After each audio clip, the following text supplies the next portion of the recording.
Good afternoon, everyone. Welcome once again to your live Investment Dominator Q&A call. I'm Warren Davis, and this is Thursday, the 23rd of April, April 23rd at 12 p.m. And we are going to get started here with getting your questions answered. And I'm so glad some of you are on the call already. You all are so timely, and I appreciate that. We're going to start as normal with our questions that we kind of have a backlog of questions that we haven't answered that came in from the last call, as well as some of you must be entering tickets into the ticket system, which is good. We appreciate it. Hopefully, you can see my screen. Let me get my comments box open here, which I didn't have that open. Good afternoon, Paul. Always good to see you online there. And I hope that you can hear me okay and that you can see my screen. If anyone writes in that they're having trouble, hearing, or they don't have an audio, it's always good to exit out and to come back in again. But of course, if you can't hear me right now, you're not hearing these instructions. So I'll have to write them on our display. So anyway, good afternoon to everybody, and you can see my screen up that has all of the different features of the Investment Dominator, what you input into the Investment Dominator, and how you get so much out of the Investment Dominator. And we're going to update this actual screen here or this diagram, because it really, Investment Dominator does more than even is displayed here. So for those of you that are brand new, we are here to get your questions answered, and we want to make sure you know how to send in your questions. Please just always type in your question in this little question box here and hit send. Don't worry about raising the hand, because there's so many on, I can't see those hands raised, but I will do my best to, of course, get your question answered. If it's a question that's around, what I'm dealing with at that particular time on the answering another question, and you have an additional question around that same subject, if you can get it typed in there, I'll try to get that answered right away, because it's around the same subject. So I don't want any of you to feel like we're snubbing you or anything. What we normally do, we take the questions that have already been asked, like some questions from Monday, and I think we have one or two questions from even last Thursday. So we're going to do our best to get those answered first, and then we will take the new questions. I want you to know there is a variety of, let's say, individuals on the webinar with us today. There are those that have not taken the 2-day workshop for Investment Dominator. There are those that are on the call that took the workshop, maybe several months ago or even last year. They've been using the system, and so they are quite versed in, and so they ask a little more sophisticated questions, which is perfectly fine. And then there are those that probably have been on the system at one time. I got corrected on this last week. They've been, on the Investment Dominator, have dropped off for maybe, a year or so, because life gets in the way, and they're coming back brand new now. So they're picking up where they left off, and they want to see the updates of Investment Dominator. And then there's those of you that are brand new. You just got the Investment Dominator maybe a week or so ago. You'll be coming to the 2-day workshop, which we have coming up on this Monday and Tuesday, the 27th and 28th. And you are like just logged in to the Investment Dominator, and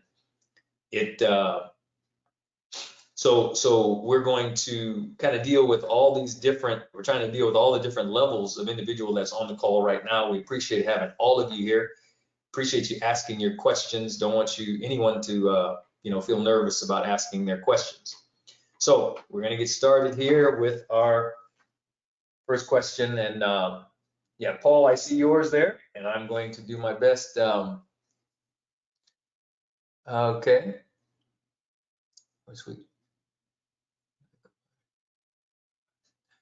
Hey, congratulations. Congratulations there to Paul. It's a signed sales agreement. That's good.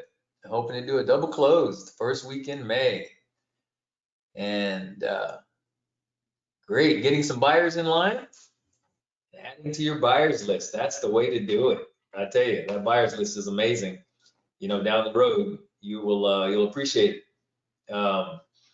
Ed, I see your question has come in. We're gonna see if we can get to that one a little bit later in our call here. But the first question we had from Thursday, let's see if I've given out all of my information. Yeah, this Monday and Tuesday, we will be having another Maximizer workshop, but I will be on Monday at 5 p.m.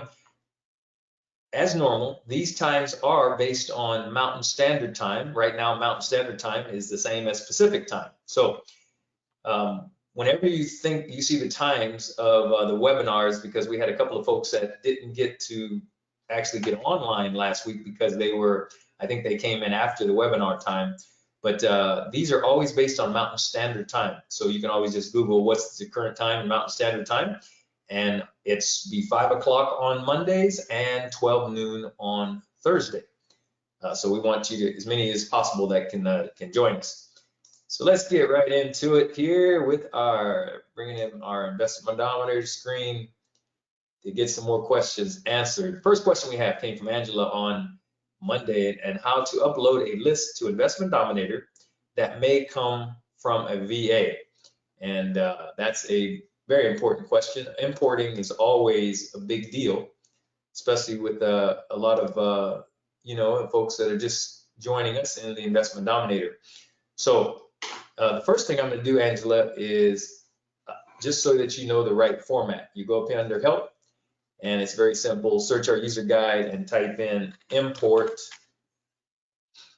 Now, usually we want to select how to import your list for land investing. I'm sure some of you have seen this like a zillion times, okay? This is the file format that you want. The fields that are colored, obviously, are your required fields. So you need to have those fields definitely present in the file, which we'll get to take a look at the file. But you're saying specifically as it comes from, this list may come from a VA. So usually, I guess the best thing for me to do would actually be to show you an actual list that may come from a VA, and so that you can get a flavor, get an idea of what the actual file may look like. So let's just say I'm going to have a list that comes from a VA. This is an example of one that may come from a VA, and don't worry about the color right now. I'll explain that later. But the important thing to know is a lot of times when the list comes from a VA, the actual extension will be .xlsx. Okay, and that's the extension, and that's just a type of extension so that we are able to, like, if you wanted to color or you wanted to change, something about the actual text, XLSX allows that type of activity to go on. But now you cannot import a particular Investment Dominator.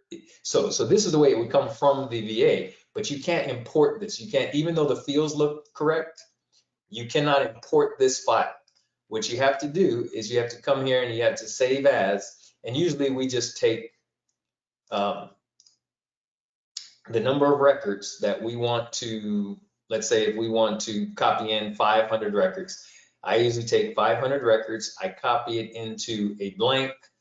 So for example, if I wanted to take this first 30 records here, and let's just pretend, it could be 300 records. I'm going to open up a brand new Excel file, okay, a blank file, and I would take, actually from the top, I'm going to take the first 30, I'm going to copy that over into another file, a blank file, right? So it's going to have all my fields in there. And I know this is coming over as color, but don't worry about that. Again, these are just the records. But when I save it, I'm going to save this as, when I come down here and look, when I get the various extensions, my type of extension that I'm going to use is going to be a CSV comma delimited. Now that's what's important to know. You want to make it a CSV comma delimited in order to be able to import this into Investment Dominator. And that's one reason why I will, I'll break it out into a separate file. And of course, I'm going to name it and I'm going to save it on my computer. But what's important is it must be a comma delimited .csv file. That's got to be the extension. So if you're working on a Mac, and I know there's some Mac users out there, this will be, you're going to save as, it won't say comma delimited, it'll say comma separated. So you'll use a comma separated. And then once you save this, your next step then will be to come into your land deals and go under import here and select that file from your computer. So you're going to choose it from somewhere on your computer, and the one you're going to choose is the comma delimited. So the one that has the extension .csv, and it'll be comma delimited. So that's the best way to handle that from a VA, because most of the time, and some of you may know, okay, well, my VA doesn't do that, but most of the time my VA sends it to me not in a .csv file, but in XLSX extension, okay? So just want to make sure, hopefully that's clear, that we don't have any confusion there. Okay, and let's see. Sandra had a question from from Monday. How do you put a logo on your neutral letter? All right. So, and I realized, some of these, some of you have you've been through this process probably a few times to create a custom document. But Sandra's asking, how do you put a logo on your neutral letter? So the neutral letter, obviously the first letter that comes out of the Investment Dominator that we want to generate, that goes out to our customers. So if you wanted to put your logo on your neutral letter, this equates to what we call a custom document. So some of you that may not have the neutral letter, but you want to put a logo on your offers or whatever, basically you need to create a custom document. So I'm just going to carry you through how I would do that. I'm going to go under help, and a lot of times under search our user guide, I'm just going to type in Jack, okay? Because with Jack's name comes up a lot, and how to customize Jack's offer templates, how to customize Jack's neutral letter. And because you want to put a logo on there, we're actually going to be creating a custom document. So you just select that article, and it gives you step-by-step here how to generate an actual custom document. Okay. Now the important thing to know here is, if you're going to, let's say you're going to change the neutral letter, you want to follow these steps. When you get down to here, where you're going to put in the document content, and I'll take this offline here just for a minute so I can show you what I'm talking about. It's going to be coming in here and kind of under customize. Under customize, we want to go custom documents. All right.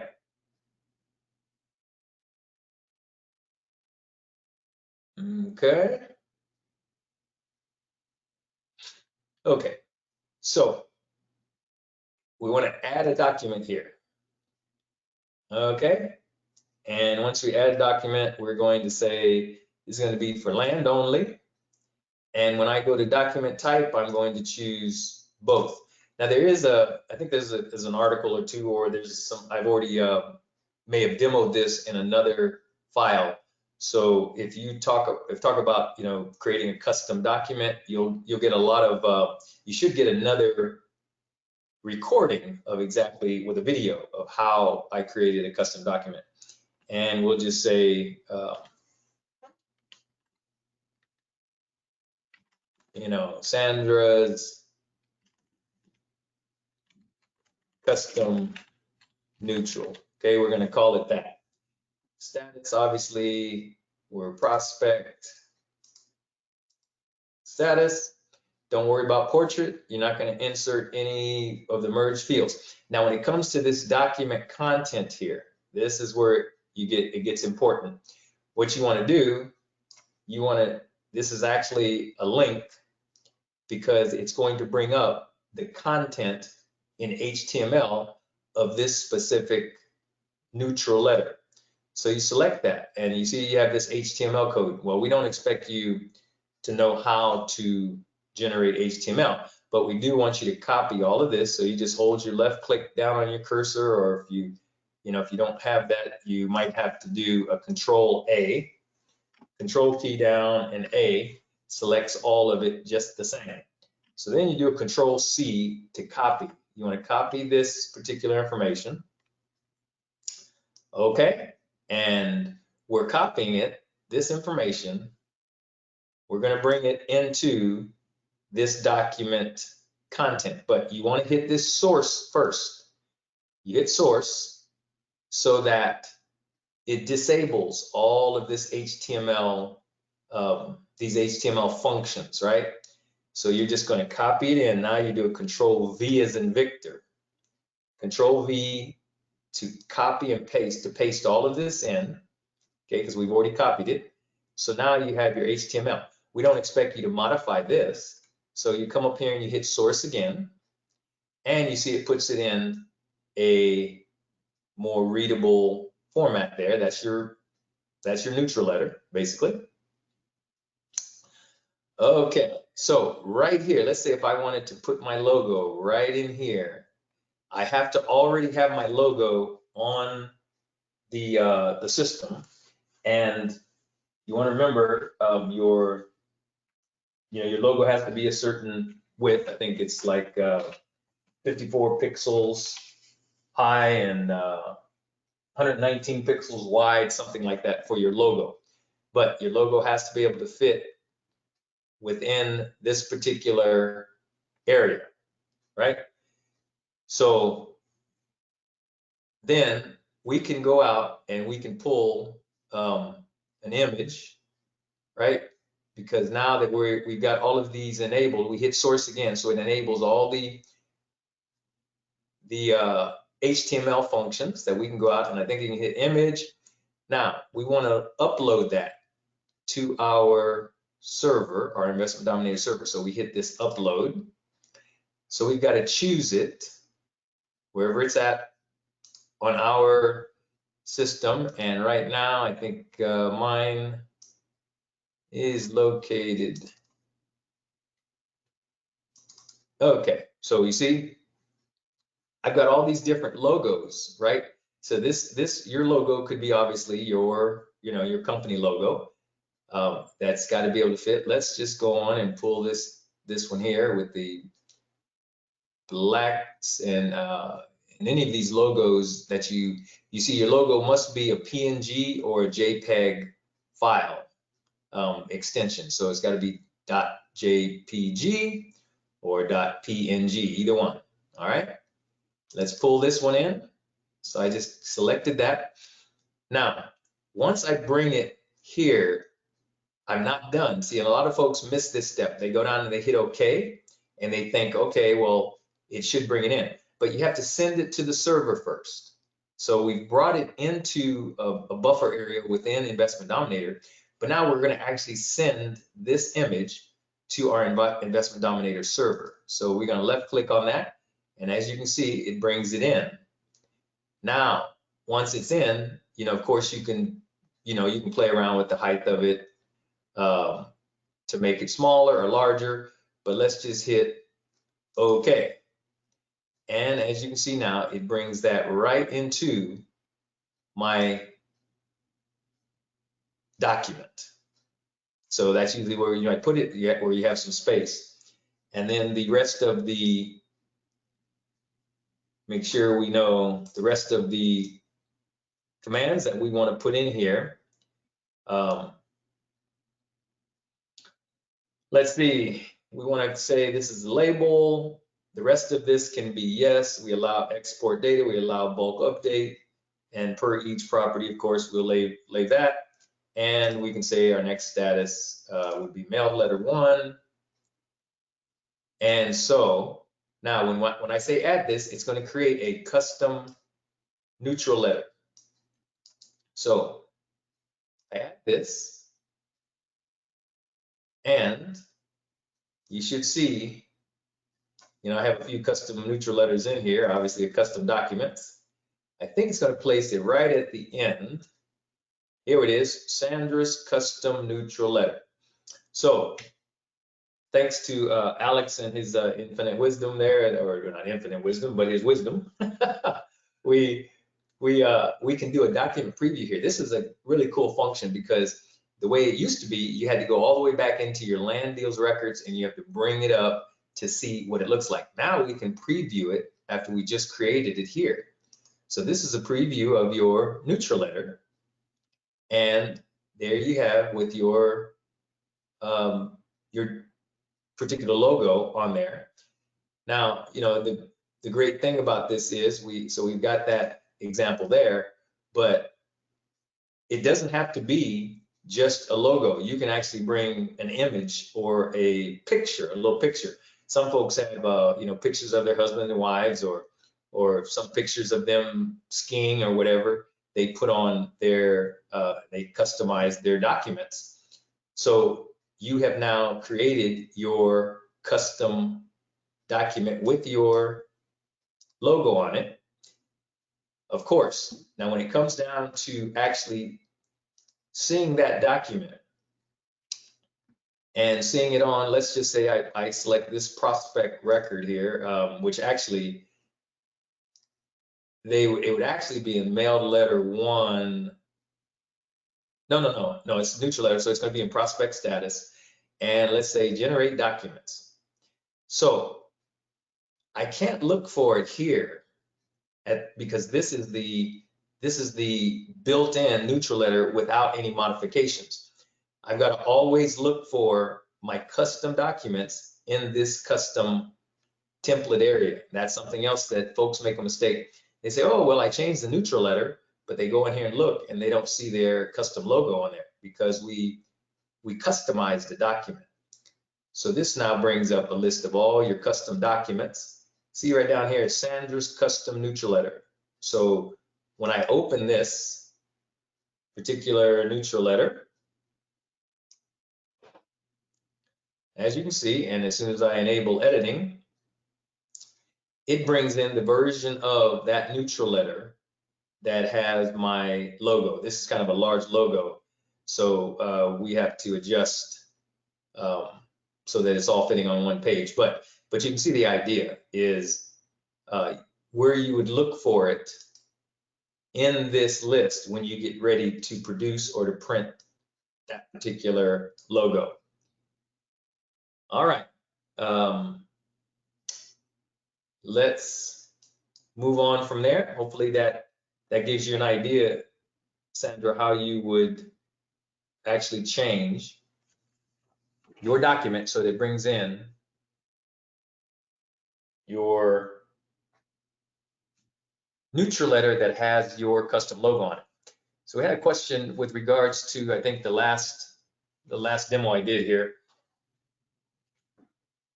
from Amato, and he says that when it comes to experience, he said that when I import data, like example, like 97 records, it says only 24 records added after I hit the upload. How can I avoid pulling records that I've already pulled, probably sometimes in my past research? Amato, I think I understand what you're saying, but That's in here for your safety. You can't avoid pulling those records, because let's say I import 300 records, and if either the owner already exists or that property already exists, the property has the same APN, that's a fail-safe that Investment Dominator has to prevent you from having duplicate owner records or duplicate property records. So Amato's asking, how to avoid pulling records or pulling data that has already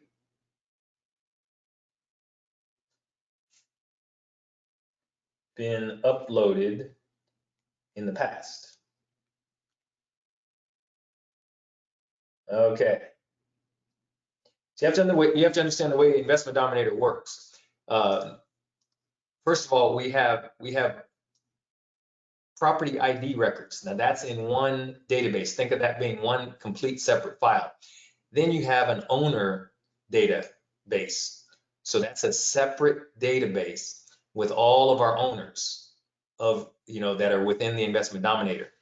So if an owner has multiple parcels, this John Robertson could have 4 or 5 parcels. Each of these parcels that he owns has a unique property identifier, and that gets added to his property ID record. So if I go in here and look at his owner ID here is 327, right? So 327. Now, his owner ID may be 327, but his property ID for this one parcel is 456. Well, he could have another parcel, it could be 457, but it'll have the same owner ID. So if you import now records, additional records for John Robertson with the same address, etc., but a different APN number, the system knows, okay, well, I've already got an owner, John Robertson, so I don't need to add a brand new owner record. What I need to do is add an additional property record. So it's a separate piece, it's a separate data that comes in, and that's by design so that we don't have multiple owner records for one owner. It's the same owner record, but multiple property ID records. And I hope I'm explaining in a way that you can see how it is in the data. So there's no way to really avoid pulling, but it's there for your safety, okay? So that you don't have a whole bunch of records in the database that are unnecessary. All right, thank you. I'm glad you got that. Let's move on here. For those of you that are mailing out, let's see.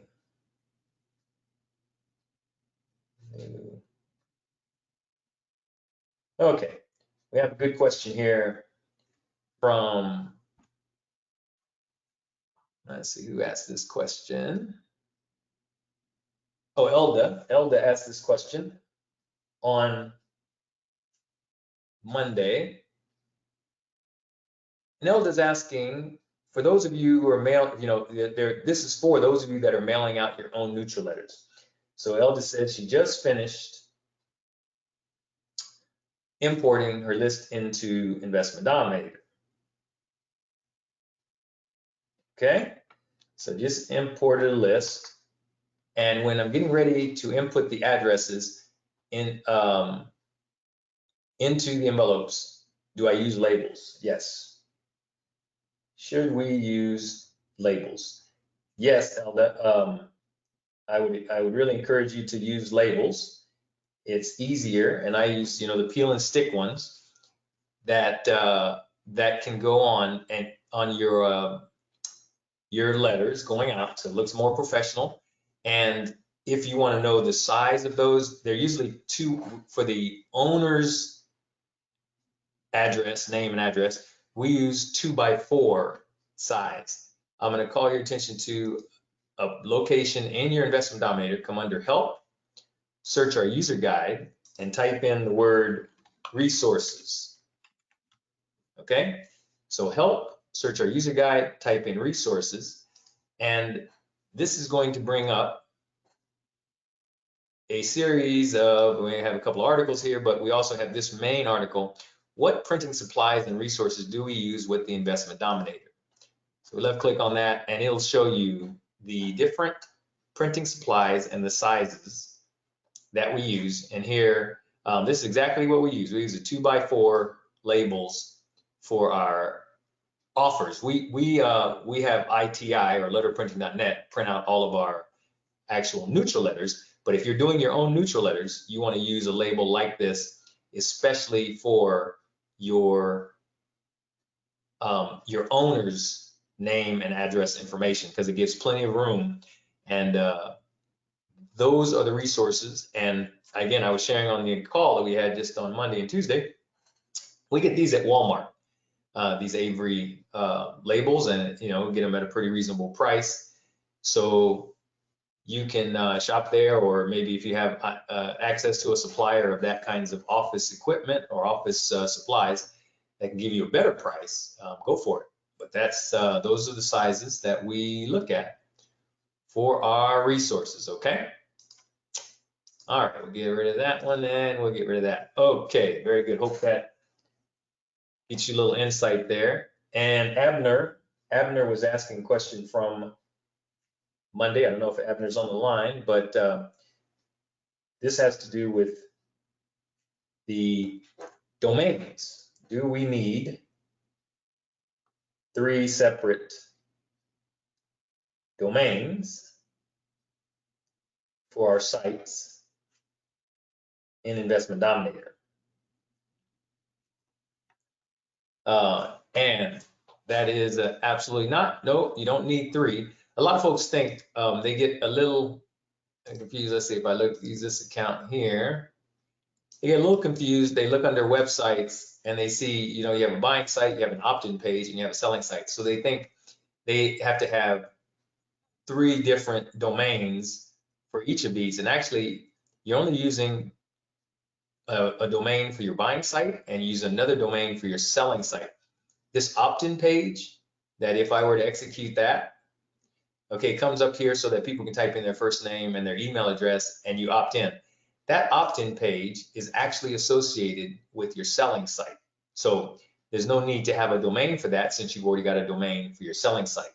We simply, when the person accesses your selling site domain, first thing we display is this opt-in page. So nope, you only need 2 domains, period, and you're fine, okay?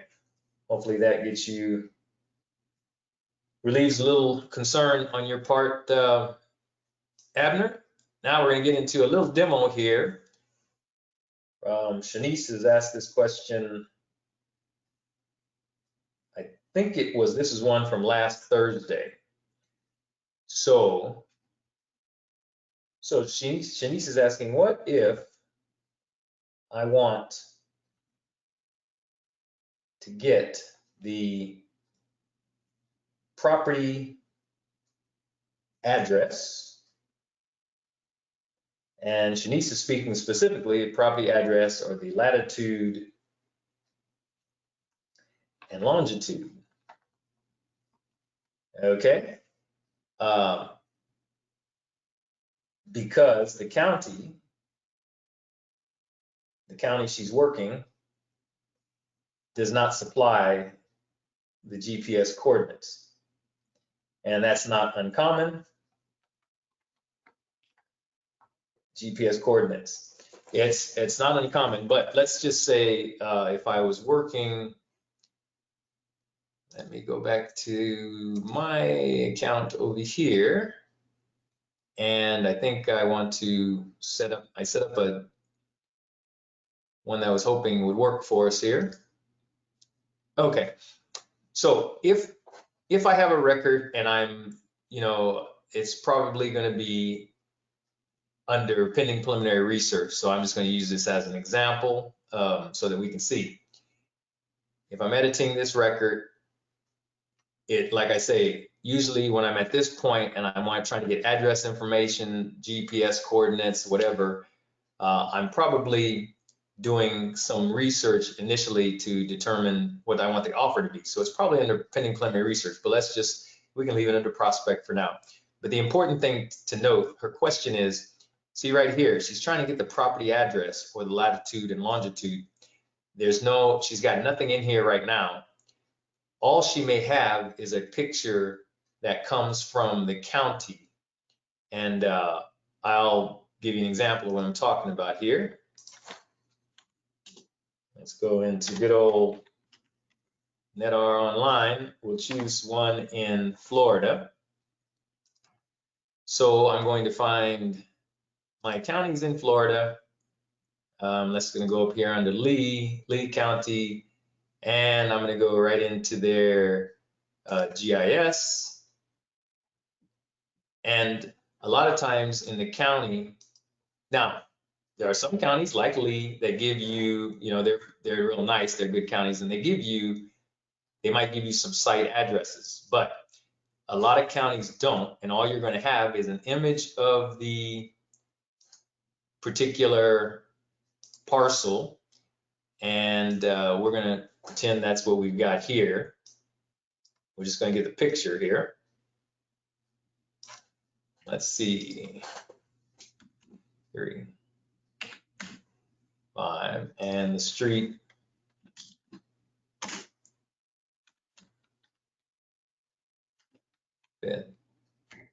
Okay, I'm just using this one as an example, just so that we have, a lot of times this is what we've got. We don't really have an address, right? We'll come into our county map, and all we have is, let's back off a little bit there, so that we can see some streets. All we'll have is the location of our parcel, as you can see here, and we'll have the cross streets. But we want specifically, come on, finish painting. There we go.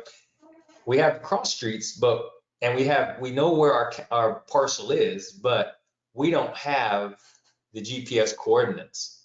So with just these cross streets, and this again is another great addition in the Investment Dominator, what we can do is we can go over here and use this find your location, right? And it is this little, you'll notice that as long as I don't have anything in this field, right, that little icon displays over there. It's a function. But if I have anything in this field, it disappears, right? So I come over here, I'm going to select it, and I'm going to say, okay, enter the town or enter the cross streets. Well, I know from my county map that I've got Northeast 35th Street and Garden Boulevard. That's all I've got. So I'm going to put Garden Boulevard and Northeast 35th Street. That's what I've got. So I want to find that in here, right? And okay, I've got to use my scroll. I'm going to zoom in.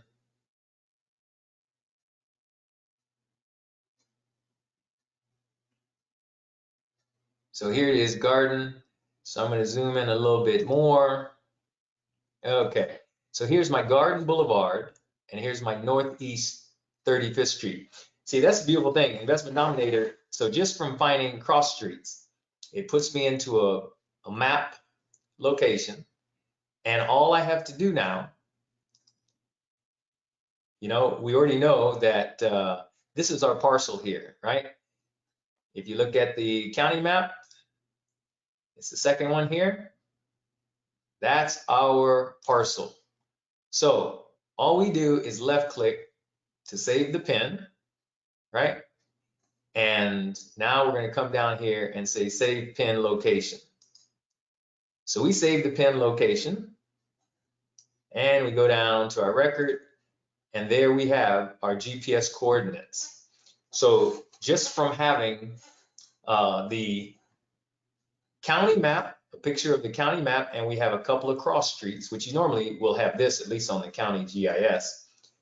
But if you want to find, and you don't have an actual address, but you can find the actual GPS coordinates, because Investment Dominator is going to allow you to take and put in just those cross streets, and you come up with your GPS coordinates.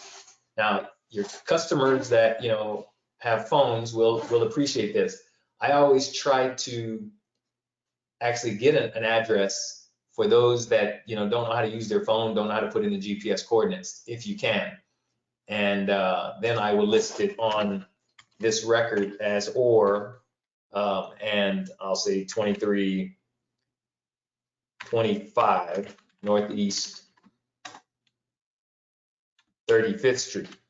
But a lot of times we don't have that. We don't have that location. All we have is the GPS coordinates. Okay? So you put that on your record, you save it, and you're done.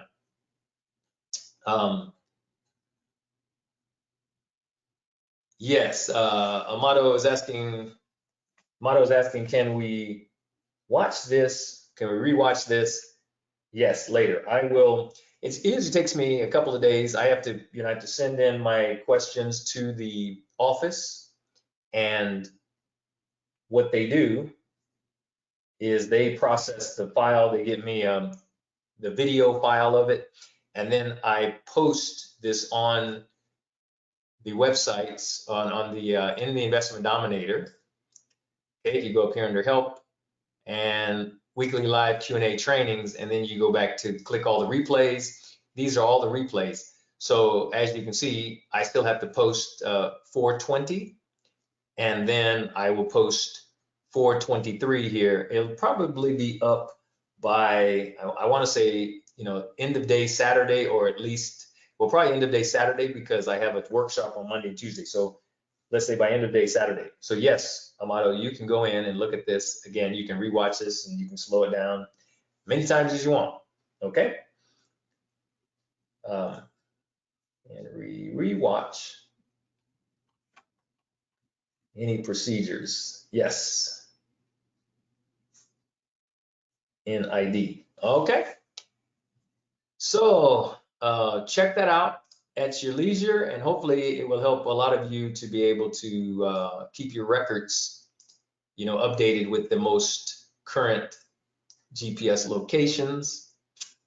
And let's see, our next question. Okay, let's see. I think we still have a couple of questions from Monday. What's the best way to take county data? This came from Robert. I tell you, this time really goes by fast. It's already 1:15. What is the best way to take county data from an external source, such as Agent Pro 247 or ReboGateway, and format it for upload into the Investment Dominator? What's the best way to take the county data from an external source?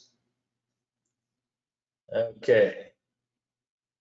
And that's a good question, because I think I'm going to end up doing an actual article on this, but there's two different ways. See, from ReboGateway or Agent Pro 247 and format it. Okay, two different ways. You can use VA from like Upwork or Fiverr. I think I was just sharing with you. They'll put your data. They'll take a county file and they'll put the data into this format so that you can actually import it into Investment Dominator and look more like this, only without the color, obviously. Okay, so you can have a VA put it into this format. I wish I had a file from Agent Pro so I could show you what that looks like. One thing, if you're using Agent Pro, you'll notice that they never supply you a type category or type column. So you will have to always add that to your data even before you send it to the VA. But if you're using a VA, you can from Upwork or Fiverr, you can send them, the format that you want this data in. So the best way is once you get your file back from Agent Pro or ReboGateway, you send your file to the VA, send them an example of how you want the fields to look, and it can be in any order, but you want to make sure they know what the fields column headings are supposed to be. So you send that to the VA. That's one way to do it. We spend about anywhere from $50 to $60 to have it formatted and put into this format so that I can upload it then into Investment Dominator. That's one way. Now, if you know Excel, you could take the CSV format. You can take the file that ReboGateway gives you, or you can take the file that Agent Pro gives you. And as long as you know how to identify, the APN field and the property state, property county, the owner's address information, if you know how to do that yourself, you can actually get the 11 fields that you need, that Investment Dominator will process, and you could put it in this order yourself. But again, that takes you, having a little skill with Excel and being comfortable with making the modifications in Excel. So those are the only two ways I could tell you that you could safely do it. There's not there's nothing magical about it. It's just, you have to just know a little bit about Excel or employ someone that does. And for a reasonable amount of money, I think you could get it done for any list that you get out of Agent Pro or ReboGateway. Okay, a few more questions here that we can take. Let me see if I can get Ed's question here. Ed has a question regarding, it's more of a business question, the executor of the estate and the parents are deceased. The seller is the executor of the estate. Okay, and the parents are deceased, so I'm assuming the land may be in the parent's name. Can he sell the property without going to probate? Okay, Ed, good question. If seller is executor, and parents are deceased. And again, I'm making the assumption, and tell me if I'm wrong, Ed, I'm making the assumption that the land is probably in the parent's name. And you want to know if they can sell, if that executor can sell the property without going to probate. And that's the second question, is can the title company do this work for you? Number one, if the land is in the parent's name, they're deceased, the executor, doesn't matter who's the executor, but there needs to be a will. That's the most important part here. There needs to be a will stating that this land was left to the seller, and the seller then can legally sign for this land to be sold. We've had that situation a few times, and if the land has not been left to the seller by way of will or living trust, so there can be a living trust in place that specifically says this land goes to the seller. If you don't have that and you don't have a will, unfortunately, that property is probably going to end up in probate, because There could be other surviving, let's say the parents could have siblings that are surviving, are still alive, and the land legally, they have a legal interest in that land. So just straight out, if you're the executor of your mom's estate, she's passed away, it's in her name. If she didn't leave you a will saying you, Ed, can sell this property, you don't have legal right to sell that property, to sign for it and sell for it, unless it's in your name. And so for that to happen, there must be a will or a living trust specifying that. Can the title company do this work for us? Not usually. Probate's going to go through the court. All right. And it's going to mean that the seller, that person who's the executor of the estate, has to come out of pocket with some money to start the probate process, because probate's going to look and search and make sure there are no surviving siblings or relatives that have legal interest in that property. That's going to take a little while, and it costs something like, and it can be anywhere from $110 to a little over $200 to start the probate process. It's going to take a little while. It could take months, especially if we're talking about, searching for a few siblings. So for me personally, Ed, if I come across a situation like that, before I'm going to go into that deal, I'm going to have to look at it to say, am I going to make some good money on this? Because this is going to be tied up for a while. And when I say good money, I'd like to make at least 30 or 40 grand if I'm going to go through that process. I want to have some good profit there. So we've had that situation a couple of times. Okay, if there's a will and if it was left to the son, then the son, Ed is saying, yes, there's a will and it was left to the son. So the son can legally sign. If that will shows him as being now the legal owner of that property, the son could handle that. Okay. Hopefully that gives you a little insight into that type of situation. We learned that one the hard way, so I don't want to go into that story. But anyway, Clara asked a question on this was last Thursday.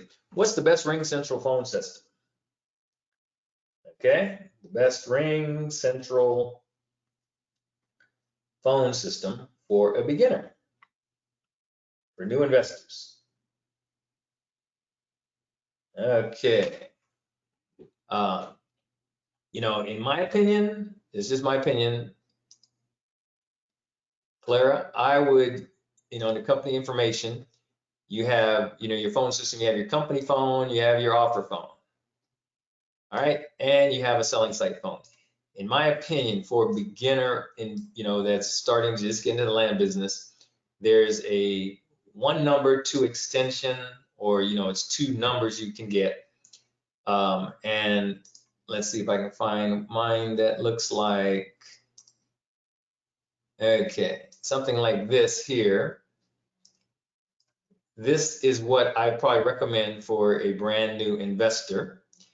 Now, this is 2 numbers basically from Ring Central. You get a local number here that has 2 extensions. Remember, we talked about the 2 extensions. The way it would work is if the customer calls this extension or calls this number, local number 1, there's a voicemail that you will make that will come on and say, this is such and such a company, press 1 if you're interested in selling us your land. If the customer presses 1, they're basically saying, hey, I want an offer on my property. It will end up taking, Pat Live, maybe a call center will take that call, or you'll forward it to some phone that you want to take that call. If they press extension 2, it's going to be questions. Extension 2 says, hey, we've already sent you an offer and you want to discuss that offer or accept that offer. So this is the same number as your company phone, but multiple extensions. All right, 2 extensions. So that's what that looks like in your company records. And then you have another number that they issue you. So this is two different lines, a different number that's going to go for your selling site phone or your buyers of property. Remember, we always want to keep our buyers completely separate from our sellers. The local number over here, pressing extension 1 or 2, these are your sellers of property over here. So extension 1 and 2 goes to your sellers. Local number 2 is dedicated to your buyers of property or your selling site phone. So what's that look like? This would be local number 2. This phone number up here with the 2 extensions would be local phone number 1. Okay, so now to me, that's the simplest configuration for a new investor to get started. Our company even would have the situation where if we were in Ring Central, we'd have just one number here and 2 extensions. And over here, this local number wouldn't be issued by Ring Central. What we have set up right now, and I'm understanding this is the old school way from what I've been told, this is the old school way to do it. I have a separate phone number altogether for my buyers of property. So my selling site phone is a inexpensive phone that has unlimited talk and texting. The plan is like $27 a month, and I carry that phone with me. But if you don't want to carry around a cell phone with you, an extra cell phone for when your buyers call, you would have to set it up to where Ring Central issues you another number here, and then you could forward that to your cell phone. All right. I've got it set up to where I carry this phone. I love it because when that phone rings, that means money. That phone rings, that means it's a buyer calling. They're interested in selling or buying property from me. All right. Okay, folks, I think that's going to be all we have time for today. I've definitely enjoyed being with you. And just want to leave you with a thought. We're going to finishing a few minutes early here. Okay, let's see if I have some more comments coming here. Okay. All right, let me oh gosh, got 2 minutes here. Let me quickly answer Ed's question. In the case that I previously described, where you have deceased, where the parents are deceased, and you have the properties in the hands of the son. In this case, do they just sign with title company? I think I understand your question, Ed. What they're going to sign is your sale agreement that's saying, you know, they accept your offer. In that case, the son has the right to sign, since in the will he's been named as the beneficiary. He's going to be the one that can keep that property. So if the will says he's the owner now of that property, he can sign with the title company. He can also sign your sale agreement that says, you know, you're going to pay X amount of dollars for that property. And that's the only other way can son sign with title company. Okay, that's the last question I can answer today. On that, I want to leave you with a thought here for today in terms of perseverance. You may encounter many defeats, but you must not be defeated. In fact, it may be necessary to encounter the defeats so you can know who you are and what you can rise above and how you can still come out of it on top. That's a quote from Maya Angelou. You may encounter many defeats, but you must never be defeated. In fact, it may be necessary to encounter the defeats so that you can know who you are and what you can rise above and how you can come out of it on top. So Maya Angelou, very wise woman. And we've had some some good transactions. We've had some defeats, but we've learned from all of them. So I want you all to stay safe out there and continue to be excited about your land business, because you are here at the right time to make things happen in your life personally, as well as financially. Have a good weekend, everybody.